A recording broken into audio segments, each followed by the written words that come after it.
Myself is Divya Mahal, Assistant Professor in Chemical Engineering Department at LJ Institute of Engineering and Technology. The subject that we are going to continue is Mass Transfer Operations 2. So in last lecture we studied about certain definitions about humidification, right? So let's have a quick revision again. What is the molar humidity? Okay, it is number of moles of A upon number of moles of B, that is your dry gas, right? In terms of partial pressure, it is represented as PA upon PB. Okay, similarly, when your PB is not given, you can write it as PT minus PA. Now next is your absolute humidity. It is in terms of what? It is in terms of mass of your both water vapor and your dry gas. So what you are doing, WA upon WB. Okay, now weight is represented as what? Moles into molecular weight. And similarly, your moles is again represented as in form of pressure. Okay, and the final which you have to remember is that your absolute humidity is equal to molar humidity into ratio of molecular weight of A and B. Okay, similarly saturated humidity, here instead of partial pressure you will take what? Vapor pressure, because it is condition of what? Saturation. And similarly your absolute saturation humidity, right? Whenever term absolute is there, then you have to take what? Mass. Now again WA upon WB, but instead of partial pressure you will take what? Vapor pressure. And similarly your absolute saturation humidity is equal to molar saturation humidity into ratio of molecular weight of A and B. Similarly percent relative humidity is what? It is partial pressure upon vapor pressure. Again it is also equal to your absolute humidity upon your saturation humidity, right? And the percent humidity is again what? It is humidity upon saturation humidity, right? It is also represented as percent relative humidity into ratio of what? PT minus PA sat upon PT minus PA. Clear? Again your formula of what? Humid heat and humid volume. So these are certain formulas which you have to remember when solving the sums. So let's have an example here. So see, your question is what? That your partial pressure of water vapor in a mixture of air and water vapor at total pressure of 106.6 kilopascal and temperature of 60 degrees Celsius is 13.3 kilopascal. So your total pressure here is what? 106.6 kilopascal and your partial pressure is what? 13.3 kilopascal. Here you can see that at temperature 60 degrees Celsius, okay, it is mentioned 60 degrees Celsius, and see the below line, assume vapor pressure is 20.6 kilopascal at 60 degrees Celsius. So you can see that always in exam, whenever they are giving you the data of vapor pressure, that would always be related to that particular temperature. Here our system is at 60 degrees Celsius, hence your data of vapor pressure is what? 20.6 kilopascal at 60 degrees Celsius, right? So you can see your vapor pressure is what? It is function of temperature. Now what you have to find out, express the concentration of water vapor in absolute humidity, in mole fraction, volume fraction, and you have to find the relative humidity. Okay, so these are the questions which you have to find. So let's start with, first of all, what is your molar humidity? Again see the formula, it is Y is equal to Na upon Nb. In terms of partial pressure it is what? Pa upon Pt minus Pa. Okay, because your partial pressure of P is not given. Hence, you're substituting the value, what you got? 0.14255 kilomole of water vapor per kilomole of dry air. See, be very clear about the unit. If only molar humidity is asked, your unit would be what? Moles of vapor upon moles of dry air. It is not unitless. Keep in mind. It is not mole fraction. This is what? This is mole ratio. And mole ratio always have a unit. Now next is that you have to find the absolute humidity. Okay. So what you are doing? Again, have a quick revision here. What is the absolute humidity? That is equal to molar humidity into what? Ratio of your molecular weight. Similarly that you are doing Y into 18 upon 28.84. 18 is what? Molecular weight of your water vapor. 28.84. You can also take 29. That is what? Molecular weight of your air. You have to learn this molecular weight, right? Of air and water vapor. Those units must be learned. What are the molecular weight? Okay. So that way you get your Y dash as 0.08897 kg water vapor per kg dry air, right? If you are not mentioning the unit, your marks are gone, because here it is mole ratio. Okay, try to understand the difference between mole fraction and mole ratio. This representation is what? In terms of mole ratio or weight ratio. Okay, it is mass ratio. Y dash is what? That is your mass ratio. Now the next is mole fraction. Now here you can see that what is mole fraction. What you are doing? PA upon PT. Okay, partial pressure of A upon total pressure, that is your mole fraction. But in case of Y, you can see, in case of molar humidity, you can see what we took partial pressure of A upon partial pressure of B. See here, molar humidity, it is what? Partial pressure of A upon partial pressure of B. So that is your ratio. Here it is your fraction, because with respect to total you are calculating. So your mole fraction is what? 0.1248. Next is your volume fraction. Here thermodynamic property is there, that for ideal gases your mole fraction is equal to volume fraction is equal to pressure fraction. Okay, hence your volume fraction is again equal to mole fraction, that is 0.1248. Now again relative humidity. What is the formula? Partial pressure upon vapor pressure. So that you are doing, so you got your answer as 64.6%. So this way questions would be asked related to humidification. Now the next important topic is your wet bulb temperature. So in last lecture we studied about its simple definition, that what is it? It is a steady state temperature attained by small amount of liquid evaporating into large amount of unsaturated vapor gas mixture. Simply take an example, you are keeping some amount of your liquid in a very large room. Okay, so your large room means it is a mixture of what? Unsaturated gas. Okay, some amount of vapor, amount of water vapor would be there, but air would be in large quantity. Okay, there you are keeping your water in open, so diffusion of course will occur. Okay, vaporization of water will occur, but your bulk air, okay, it will not get saturated. Here, got it? So wet bulb temperature, what is it? It shows you the measure of humidity of vapor gas system, right? So how we measure this wet bulb temperature? By using a wet bulb thermometer.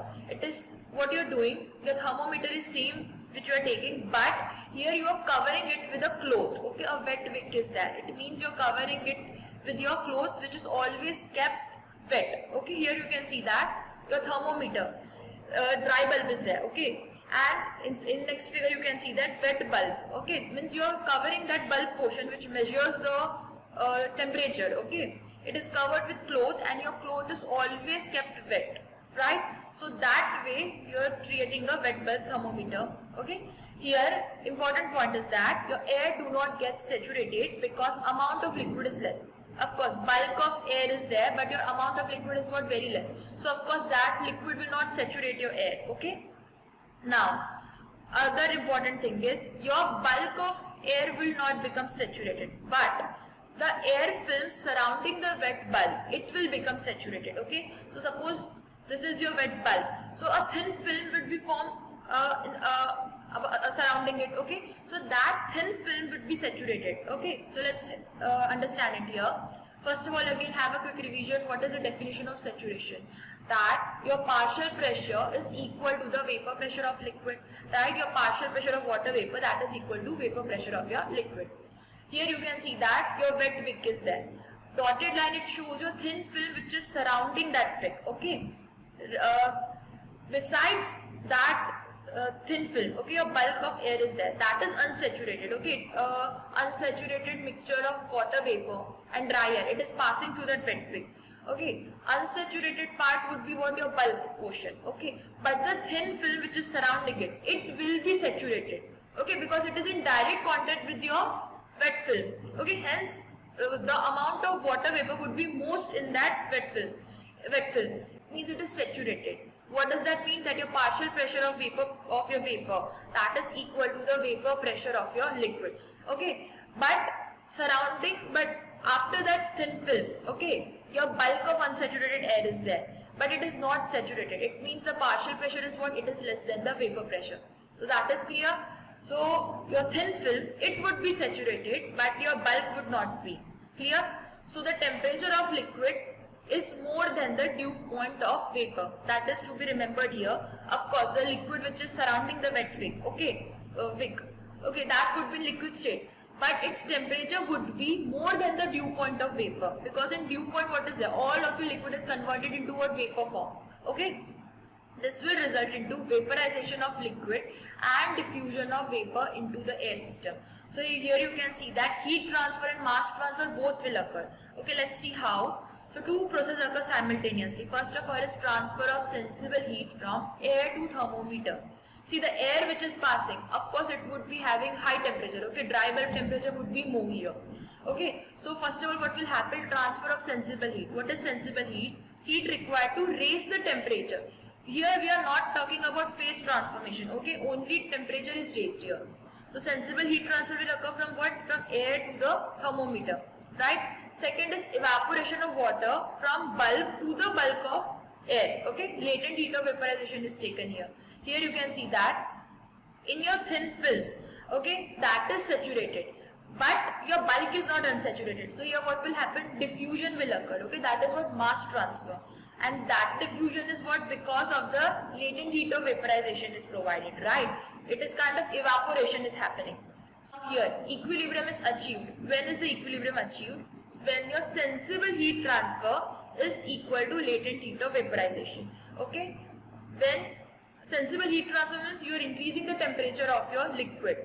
That amount of energy, when it becomes equal to latent heat of vaporization, okay, means now your liquid will start converting into vapor form, okay. So when that energy is balanced, that is your equilibrium condition. So this leads to a steady state temperature indication by thermometer, which remains same with the passing of air, okay. So hence at steady state, what do we get? That your heat transfer from gas to liquid, that is equal to the energy required for vaporization of liquid. So understand here, what is wet bulb temperature? At steady state temperature, what happens? Heat transfer from gas to liquid, that is equal to energy required for vaporization of your liquid, okay.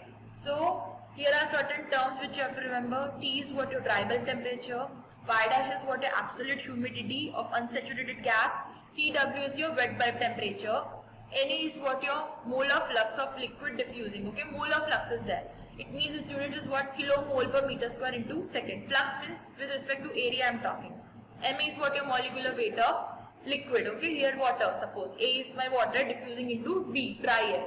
A is what your contact area. So your rate of heat transfer is what? That is Hga into T minus Tw.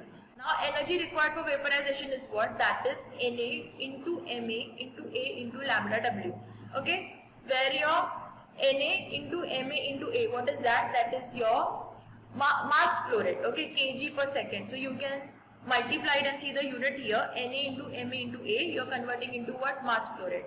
And lambda W is what? Latent heat of vaporization. Now, what is molar flux? Okay, from in mass transfer operation 1, you might have studied, it is equal to Ky into Y minus Yw. Here Y and Yw, what? That are your mole fraction of A.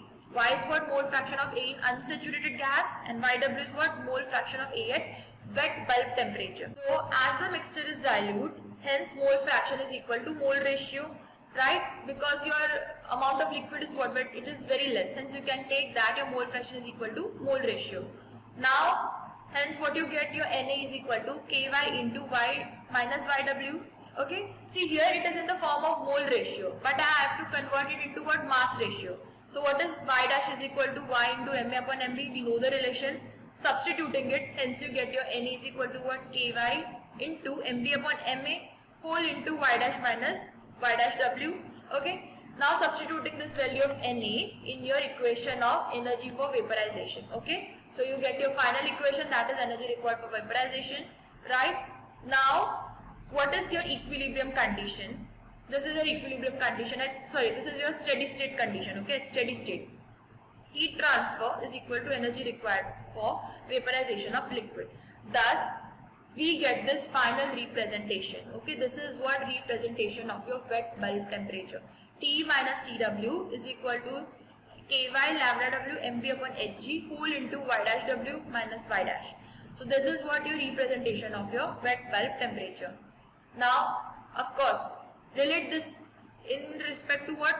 Your line, equation of line. So this is what your operating line equation of wet bulb temperature, which passes through what coordinates? T Y dash and Tw Y dash. Okay, in graphically when we will study psychometric chart, you will understand it. So the slope is what? Your slope is minus lambda W whole upon Hg upon Ky Mb. Okay, the important term here which you have to remember is your psychometric ratio. Okay, it is ratio of heat transfer coefficient to mass transfer coefficient. Okay, Hg is what? That is your heat transfer coefficient, and Ky is what? Your mass transfer coefficient. So Hg upon Ky Mb is what? Your psychometric ratio. So these are the important points which you have to remember. Now let's see a sum. and air water vapor mixture has dry bulb temperature of 65 degrees Celsius. Okay, so dry bulb temperature is what, your 65 degrees Celsius, and with a humidity of 0.042 kg water vapor per kg dry air. What you have to find? You have to find your wet bulb temperature. Percent relative humidity is given as what? 60%, and psychrometric ratio is given as 2. Also latent heat of vaporization is given as 425 kilojoule per kg. Now see, percent relative humidity, what is it? Okay, it is Y dash upon Ys dash. Okay, absolute humidity upon saturation absolute humidity. So from that you got your absolute saturation humidity. Okay, it is what? 0.077 kg. It means when your saturation condition is achieved, okay, because what is happening, mass transfer is occurring. Okay, here we saw mass transfer also occurs. Okay, so your saturation condition is what? Y dash S is what? 0.07. This is the condition of your saturation at what temperature? At wet bulb temperature.